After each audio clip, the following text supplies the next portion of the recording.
So ever since my journey with Armored Core started, there's one thing that has been abundantly clear to me. Everyone either strongly dislikes Armored Core 5, or at the very least strongly believes it to be one of the worst entries in the franchise.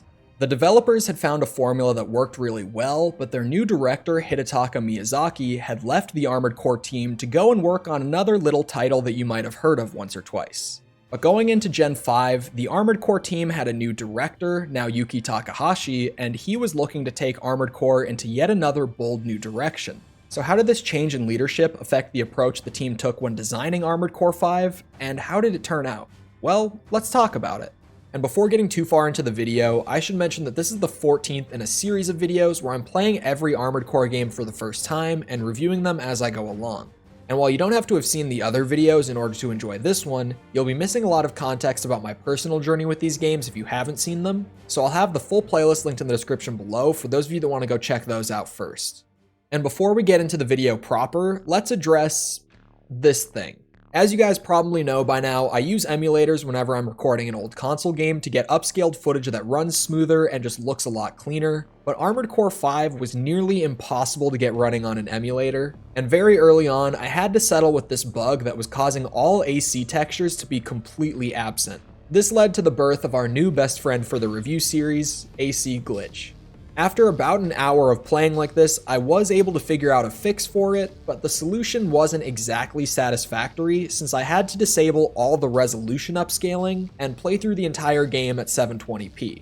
So just a heads up, most of the footage in this video will unfortunately be recorded in 720p, but there will be some clips thrown in here and there where you'll see an untextured AC that are running in a full 1440p.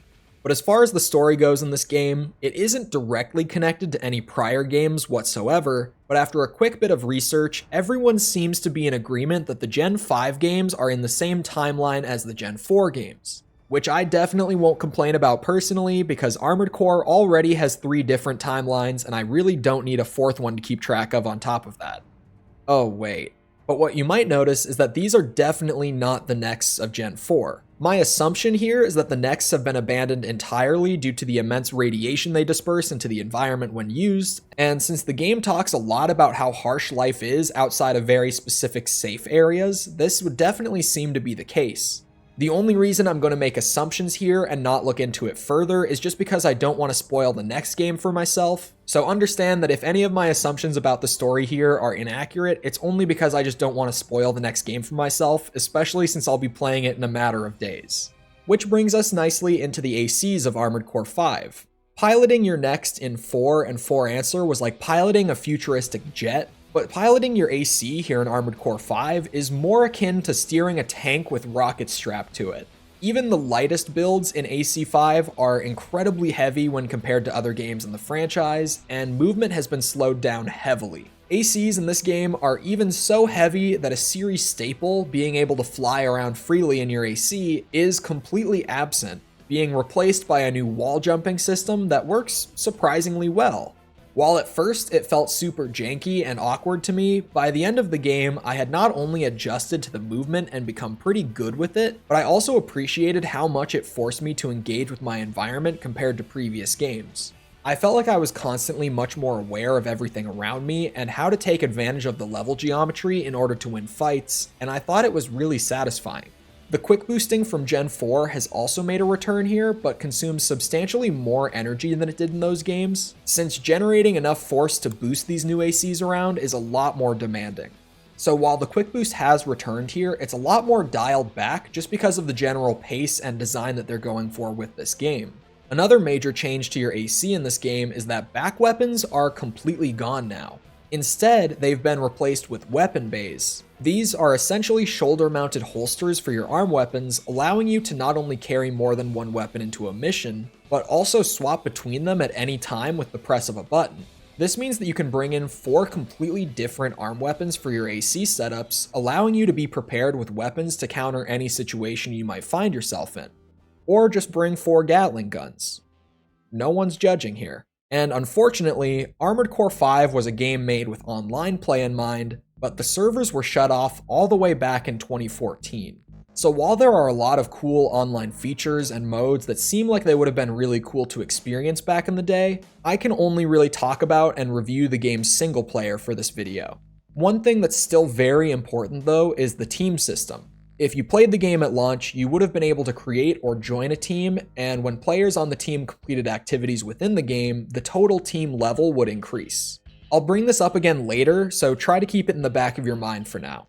But thankfully, the quality of this review isn't going to be diminished that much because there is no lack of single-player content in AC5, as this was actually one of the longer playthroughs of mine throughout the series. There are 10 main story missions available and 84 order missions. The story missions bring you through the main campaign of the game, and even though there are only 10 of them, they are surprisingly long. Each story mission took me about an average of 30 minutes to complete, which I really enjoyed, as like I talked about way back in my Silent Line review, I love these longer missions that seamlessly take you through multiple set pieces and objectives.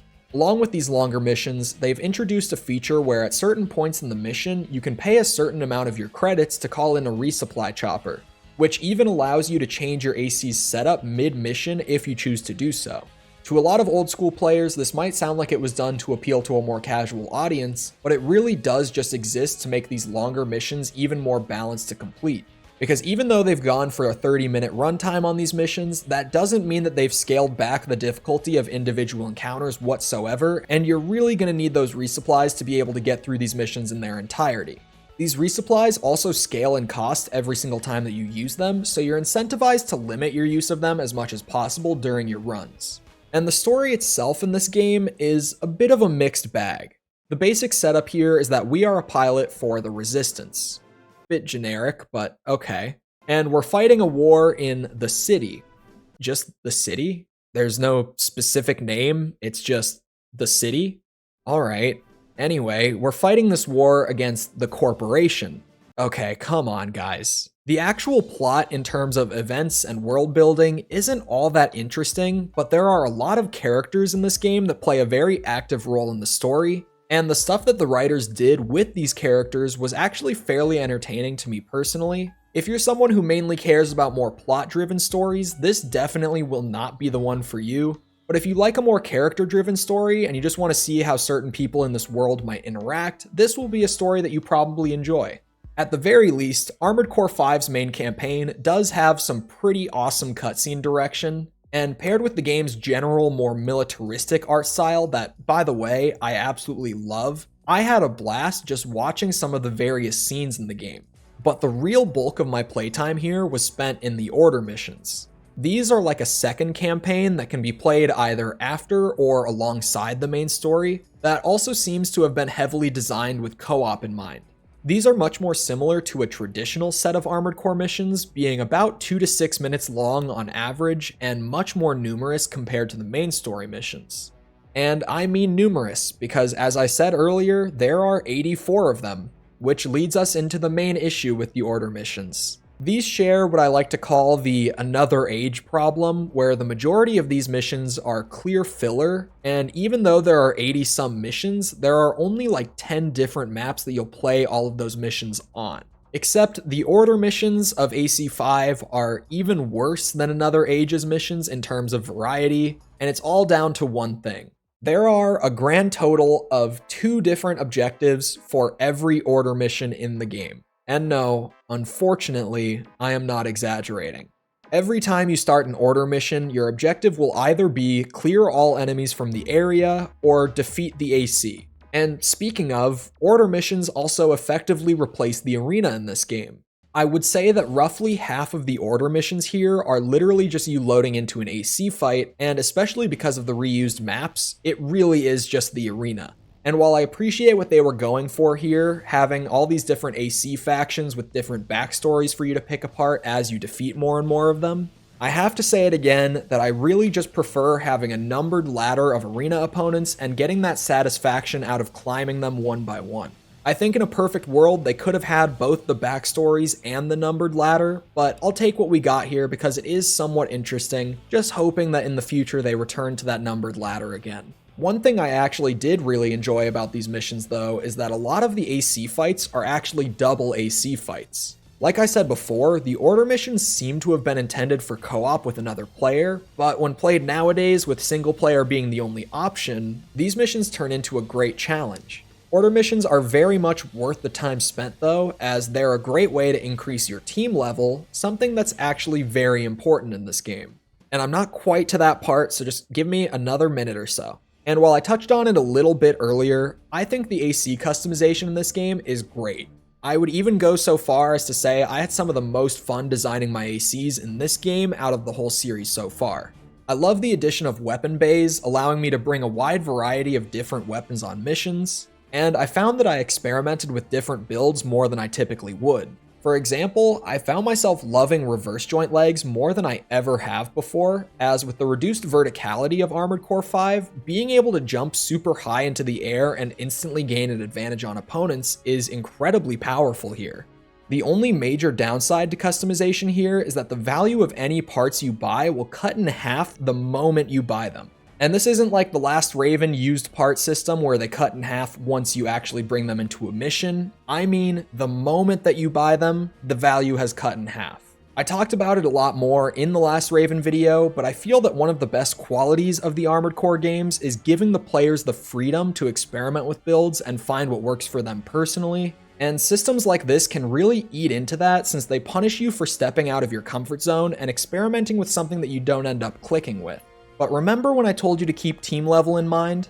Well, that's because your team level is what determines the parts that are available to you in the shop. At the beginning of the game, you have an incredibly limited selection, by far the most limited from the start that I've seen out of any game in the franchise. But by the time that you've completed the story and all of the order missions, you'll have a wider part selection than I've ever seen in the game so far. For example, they split everything up into categories to make it simple and organized for you in the menus, and there are a total of 26 different weapon types in this game. So the amount of variety in your builds can actually be pretty amazing in this game, even though it seems so limited when you start out. ACs also have an entirely new mechanic added in with the Recon parts. These are little recon drones that come in multiple different varieties that allow you to scan enemies in the area. This comes complete with a scan mode that can be toggled by clicking in the right thumbstick that allows you to see enemies highlighted through level geometry as long as your recon drone is within range to actually be able to pick them up. But the downside here is that while you're using scan mode, all of your weapons are completely disabled until you toggle back into combat mode. But the scan mode also comes with one more trick up its sleeve. While using your scan mode, your generator's energy output will massively increase. I can't tell you exactly how much faster it is, but it honestly feels like your energy recharges at least twice as fast, if not more, while using scan mode. This means that knowing when to use scan mode and when to use combat mode is a huge part of the skill progression in Armored Core 5, using it to keep track of your enemies while taking cover, as well as very quickly regenerate some energy mid-battle. And I haven't mentioned it yet, but I really like the HUD in this game. It's very different from the HUDs of the past games, but I really enjoy the style that it goes for, and once I knew what all the numbers on screen meant, it does a great job at quickly conveying all the important information to you.